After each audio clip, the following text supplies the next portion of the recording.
July 20, 2017. 9 a.m. Palos Verdes Estates, California. A housekeeper enters a two-story home on Via Victoria. Sunlight streaming through windows onto hardwood floors. The house is quiet, too quiet. Upstairs, a bedroom door is closed. She walks up the stairs, each step heavy with routine, expecting nothing unusual. She opens the door. And in that instant, everything changes. Chester Bennington, the voice that screamed the pain of millions, the man who turned anguish into anthems, the father of 6 who just spent vacation with his family in Arizona, is gone. At 41, on what would have been his best friend Chris Cornell's 53rd birthday, Chester's final day had ended sometime in the darkness of the night before. But how did we get here? What went wrong in those final hours? What demons finally won the battle he'd fought since childhood? Chester Charles Bennington was born March 20, 1976, in Phoenix, Arizona, into a family that should have been safe but wasn't. His mother Susan worked as a nurse. His father Lee was a police detective who investigated child sexual abuse cases, investigating the very crime that was happening to his own son, though Lee didn't know it. From age 7 until 13, Chester was sexually abused by an older male friend. The trauma fractured something fundamental in him, destroying his self-confidence and planting seeds of self-destruction that would take root for decades. His parents divorced when he was 11. Chester felt abandoned by his mother, left to live with a father he later described as emotionally unstable. The boy who should have been protected became a teenager seeking escape through any means available. By his teens, Chester was using opium, amphetamines, marijuana, and cocaine. He later recalled drinking until he defecated on himself, desperate for oblivion. At one point, a local gang burst into a house where he was getting high with friends, beating and robbing them, a brutal wake-up call that led to his first attempt at sobriety in 1992, at just 16 years old. But trauma doesn't release its grip easily. Music became Chester's lifeline, the one thing that gave his pain purpose. He spent his late teens and early 20s in various bands. His voice, capable of both delicate melody and earth-shattering screams, making him stand out. In 1999, a band called Zero was searching for a vocalist. Chester sent a demo tape recorded in his bedroom. The band, which would soon rename itself Linkin Park, knew immediately they'd found something special.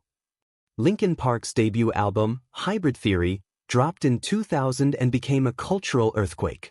It sold over 11 million copies in the United States alone, eventually certified diamond. Songs like Crawling, In the End, and One Step Closer captured the angst, alienation, and pain of a generation. Chester's lyrics were brutally honest about his struggles, and his delivery, shifting from vulnerable singing to primal screaming, gave voice to emotions millions felt but couldn't articulate. The band's follow-up, Meteora, sold 4 million copies in its first year. They were one of the biggest rock bands on the planet. But success didn't heal the wounds. Chester married Samantha Olett in 1996, and they had a son, Draven. The marriage ended in 2005. The same year he formed the side project Dead by Sunrise. In 2006, he married Talinda and Bentley, a model and teacher. They had 3 children together, Tyler, Lily, and Lila. Chester also had twin daughters, Jamie and Lise, from a relationship before his first marriage. 6 children total, and by all accounts, fatherhood was what mattered most to him. Friends described him as a devoted dad who prioritized his kids above everything. Yet the darkness persisted. Chester struggled with alcohol and addiction throughout his career, entering rehab multiple times. He was candid about his depression, his suicidal thoughts, his ongoing battle with the trauma of childhood abuse. In interviews, he spoke about considering suicide multiple times throughout his life but finding reasons to stay: his children, his music, his bandmates, his fans. Linkin Park's music became cathartic for Chester and therapeutic for millions who connected with his honesty about pain, depression, and survival. In 2013, Chester joined Stone Temple Pilots as their new vocalist after original singer Scott Weiland's departure, recording one EP with them before leaving in 2015 to focus on Linkin Park. The band released One More Light in May 2017, their seventh studio album.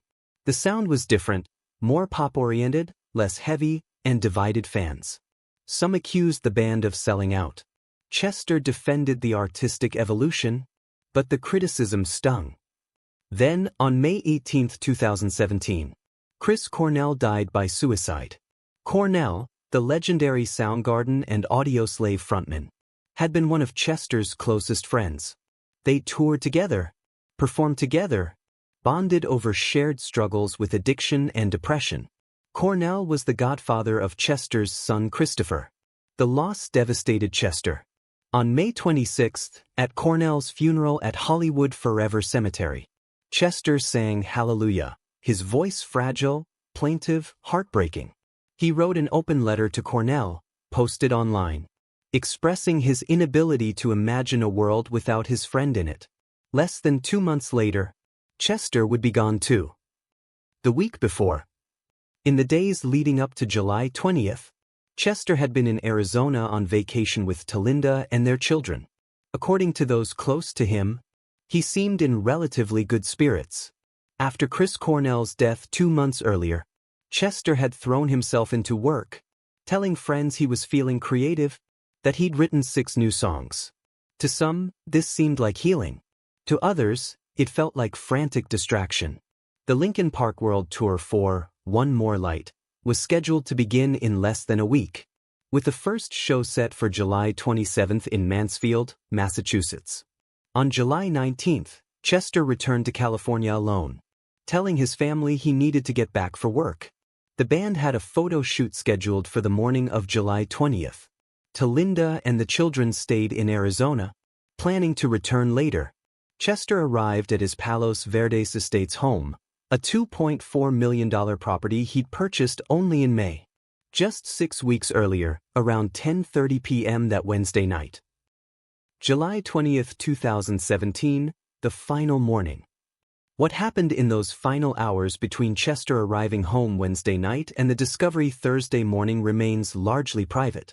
According to the coroner's report, authorities found only a trace amount of alcohol in Chester's system. A partially empty bottle was in the bedroom, but toxicology showed he wasn't heavily intoxicated. No drugs were present. No suicide note was left. The scheduled photo shoot that morning never happened. When Chester didn't show up, bandmates tried calling. No answer. The household employee who had access to the home arrived around 9 a.m. to check on things. The downstairs was quiet. She climbed the stairs, knocked on the bedroom door, received no response. She opened the door. Chester Bennington was found deceased, ruled as death by hanging. He was 41 years old. Palos Verdes Estates Police Captain Mark Velez confirmed that officers responded to the home shortly before 9 a.m. The investigation was immediate but brief, within minutes. The lead officer on scene, Officer Aaron Belda, made the determination of suicide.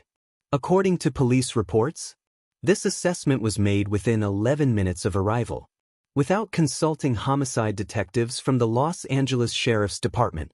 Despite their mutual aid relationship, the decision to classify it as suicide rather than calling for a full homicide investigation raised questions later from some investigators and Chester's supporters, though no evidence of foul play was ever substantiated.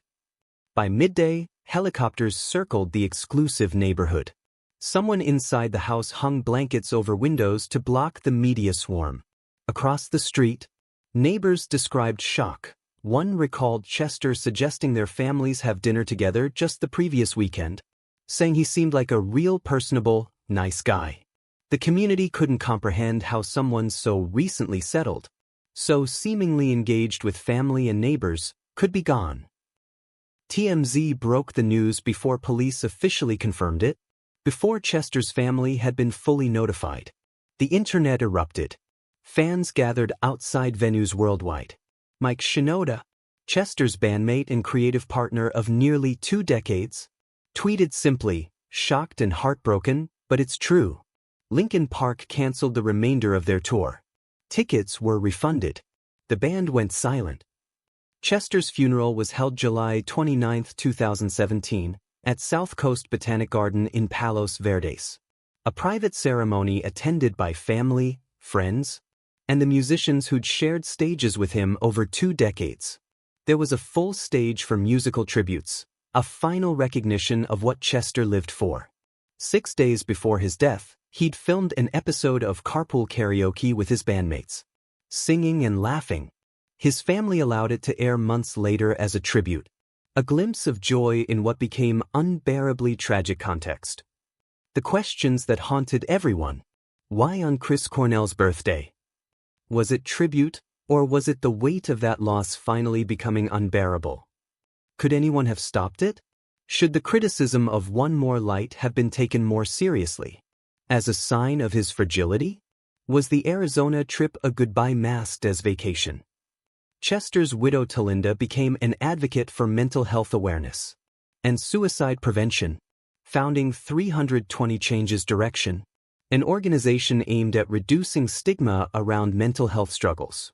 She spoke publicly about Chester's battles, about the warning signs she wished she'd recognized differently, about the importance of conversation, intervention, and compassion. Linkin Park's music took on new weight after Chester's death. Songs like One More Light, originally written about a friend who died of cancer, became impossible to hear without thinking of Chester himself. The lyrics, "Who cares if one more light goes out? Well, I do," felt like prophecy. His voice, preserved in recordings, continued to reach people struggling with the same darkness he'd battled. Fans wrote about how his music saved their lives, how his honesty about pain made them feel less alone, how his death devastated them in ways they couldn't articulate. In 2024, Linkin Park announced a new chapter with vocalist Emily Armstrong, making clear they weren't replacing Chester. No one could, but honoring his legacy by continuing the band he'd helped build into a global phenomenon. The announcement was met with mixed reactions, but Chester's children publicly supported the decision. His son Draven noted that his father would have wanted the music to continue, would have wanted the band to keep creating, keep evolving, keep connecting with people who needed those anthems. Chester Bennington spent his life turning pain into purpose. From the childhood trauma that shattered him to the addictions that nearly destroyed him to the depression that walked beside him for 41 years, he alchemized suffering into songs that helped millions survive their own darkness. He was open about his struggles in ways few rock stars had been, refusing to pretend he had it all figured out, admitting he was still fighting, still sometimes losing battles even as he won others. On July 20, 2017, on what should have been his friend Chris Cornell's birthday, Chester lost his final battle. The demons he'd screamed at through microphones for nearly 2 decades finally silenced his voice. But the legacy remains, in the music, in the millions of lives touched by his honesty, in the ongoing conversations about mental health, addiction, trauma, and the importance of asking for help. Some stories end. Legends don't. This is CLS.